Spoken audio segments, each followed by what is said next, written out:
Couch Surfers. Chapter 1. Bonnie Stepford always knew she'd be on this path driving cross-country on the way to Hollywood after 21 years of living with her mother and coming from a small town, Austin, Pennsylvania, the naysayers always nagging against her abilities to become an actress. Her passion never for the settled-down life, or for having children in her early 20s, the traditional way, learning to cook with her grandmother, the Sunday afternoon dinners, while her mother was hard at work as a nurse in one of the only industries left surviving the hard times, this ongoing recession grinding away at everyone's dreams. Her uncle played the father figure, replacing the man she never knew, never met for that matter. Another Great Depression, her uncle had called it, but she wouldn't admit that, not unless. "Ain't no money in movies," said her uncle. "No more good acting in this country. No money to pay anyone. Too many goddamn people now with nothing left and everything's going to hell. Now don't you go roaming around Hollywood thinking it's the place to be no more, 'cause there ain't no more good jobs left there either, and it's expensive for a girl to have dreams, and it's competitive. Too easy for a good girl to compromise what she never would elsewhere, and there's no more money or morals left in anything because there ain't no good political sense left, especially there." She always thought otherwise. She had her dream to prove him wrong. It was time to become a woman now, and a woman she would be. It was time to be on her own and get out of that small town. Not be like her uncle, stuck there, always wishing to be a bigger part of life. Plus, she had heard about the theaters in the big city, all the workshops, the cafes, and imagined all the friends she would meet. All the men, too. Her mother had struggled, always tired from standing on her heels in a third-shift emergency room. What killed her the most was the endless gossip and backstabbing while people fought against death. Her uncle did the previous work of a crew on the farmlands, down to a dozen illegal immigrants, and this was the best-kept secret by the white town folk. His days on the farm were long and hard, and Bonnie could not bear seeing him come home, tired, worn out, not enough energy to smile. And what did he expect her to do for work, now that she was out of high school? She had already put college off 3 years and had no sense of a career path. There wasn't any money in anything anyways, especially in that town. And that town had even worse struggles than Hollywood. Lots of homelessness and long lines for food handouts at the churches, all day long, because there was no work. She had seen all the long lines for farm labor, and a few lucky friends out there writing tickets to keep track of who had worked yesterday, and to watch for a federal agent, so some illegal wouldn't cost the farm a pretty penny. It had become a sad state of affairs in the recession. Ethnic jealousy, prejudices against Latinos and Mexicans making marathon travels for the farm work, some even being blamed for stealing the service jobs. There were talks about immigration reform and rewards for snitches and weekly secret town meetings to round up the illegals. Lynching was long gone, but too many tempting talks at the secret meetings were giving it new attention. "Get them out. They're stealing our work." Bonnie hated all the talk. It made no sense to her the color of a person's skin. Everyone had to eat just the same. "Don't go to Hollywood," her uncle had said. "You know people here and they will help you." Luckily, her mother was in support of her. "Trust your heart, sweetie. You're young, you're pretty, and you always charm the audience on stage for the church plays. We all know you can do it, even your uncle. If you need anything, let us know. I'm always here if you need some money." But Bonnie didn't want the money, especially not any of the money her mother had saved that had once came from her father. For years, she remembered seeing each envelope come in the mail with her father's handwriting. Never a message to Bonnie, never a kind word on the paper slip inside. He was the father she never met. "It's best you never knew him, Bonnie. Trust me." It was time for her to move on, leave it all behind. And so she had left last week and hit the road alone. Just a simple East Coast girl eager to drift west and see New Orleans, Vegas, and Hollywood. She had left with $500 in cash and hit some problems in New Orleans, having lost $300 in a makeup container when her bag was stolen. Luckily, she hadn't lost her phone and still had 100 to get onto Hollywood. Enough of that, she thought. Look at the sky out there. Focus in on what's in the moment, in the here and now. Outside, the sky was foggy and gray, and a damp, misty air drifted over the road. How the weather had become so gloomy so quick was beyond her. The traffic on the road was clear when she had left early this morning, waking in some artist girl's pad in downtown Vegas, before she headed west on the interstate. The girl was a painter and ran a gallery on Fremont Street, across from Bugsy Siegel's old casino, the El Cortez. A gallery full of intellectuals, poets, and vinyl records. Fresh coffee and wine, too. It was a fun night. Cheese plates, salami, green olives. They'd shared a bottle of wine over some lit candles, and then it was lights out. A quick short stay there with her couch surfing host extraordinaire. Couch surfing. All of her friends did it. It was the new thing in traveling. Just line up a contact on Craigslist and a stranger will host you a night or two in your journey. No cost. No need to find hotel rooms. Bonnie loved meeting new people. She never knew what was going to happen. Who was next? What sort of life did they live? What could she learn from them?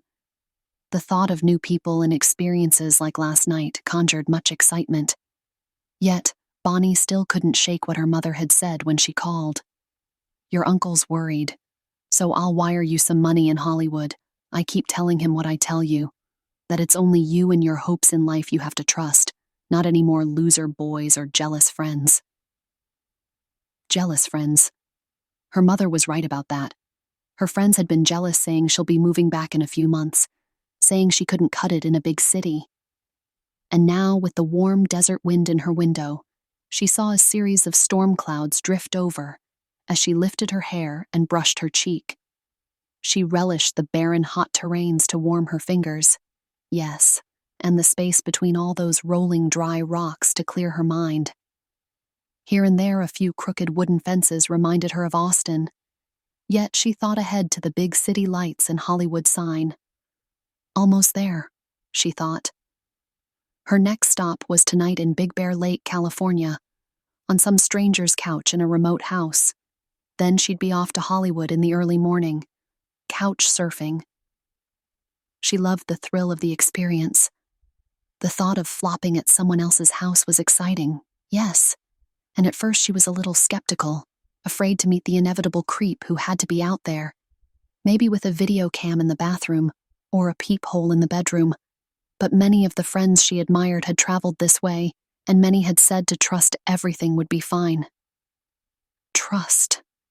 Mother's favorite word, she thought. A word she had to overcome in order to get her freedom. A word we all had to overcome to get freedom. Maybe she was out to prove her mother and uncle wrong in staying over strangers' houses. So far, she'd stayed at 3 houses on the trip so far, and all the hosts were friendly, and nothing was weird. If it had not been for some thug in New Orleans to conjure up her mother's lecture again, she might not be so driven to prove her wrong. Thanks to some good-looking guy dressed up in a suit at the Café du Monde, it was all conjured up again.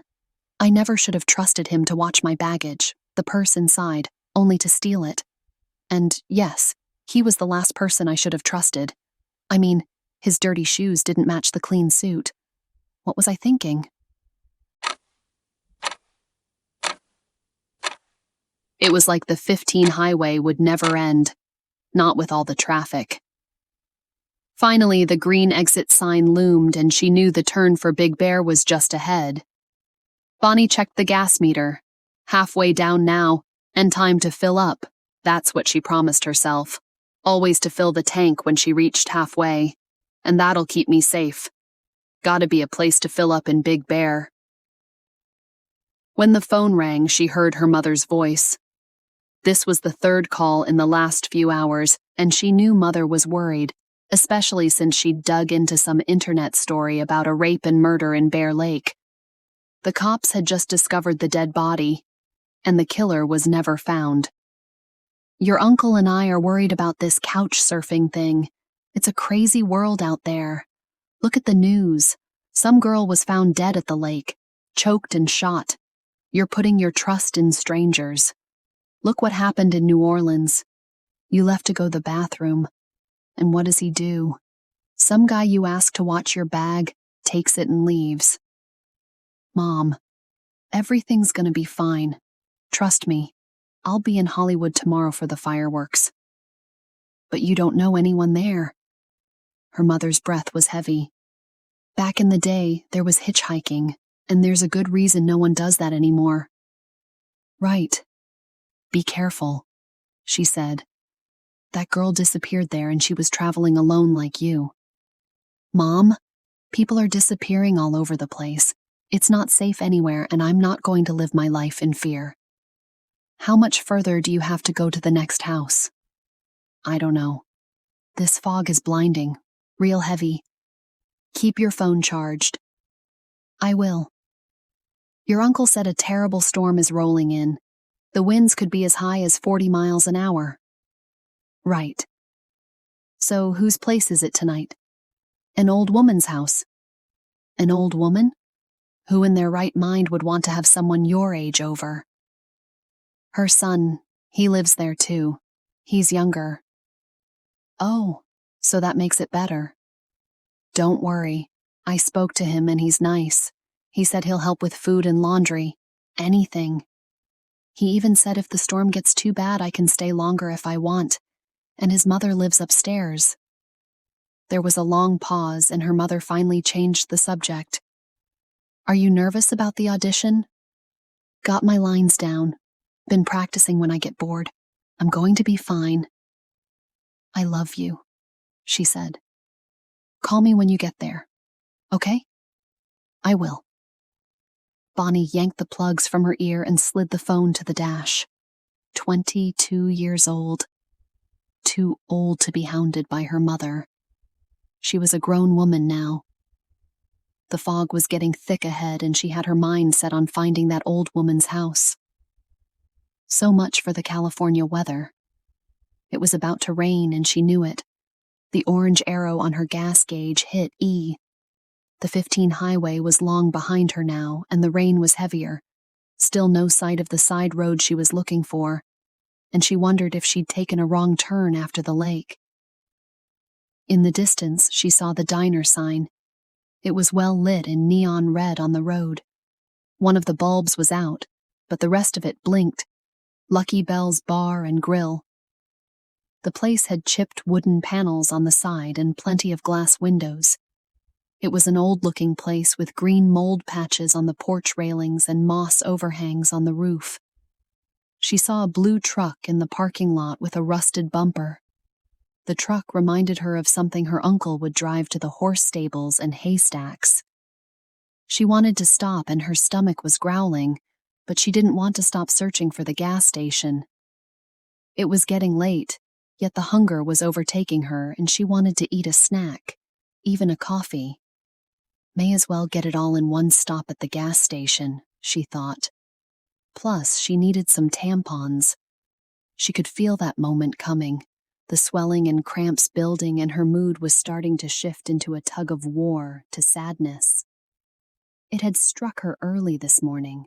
She had needed a hug at times and wanted one. The air was almost dark, and a light rain hit the windshield.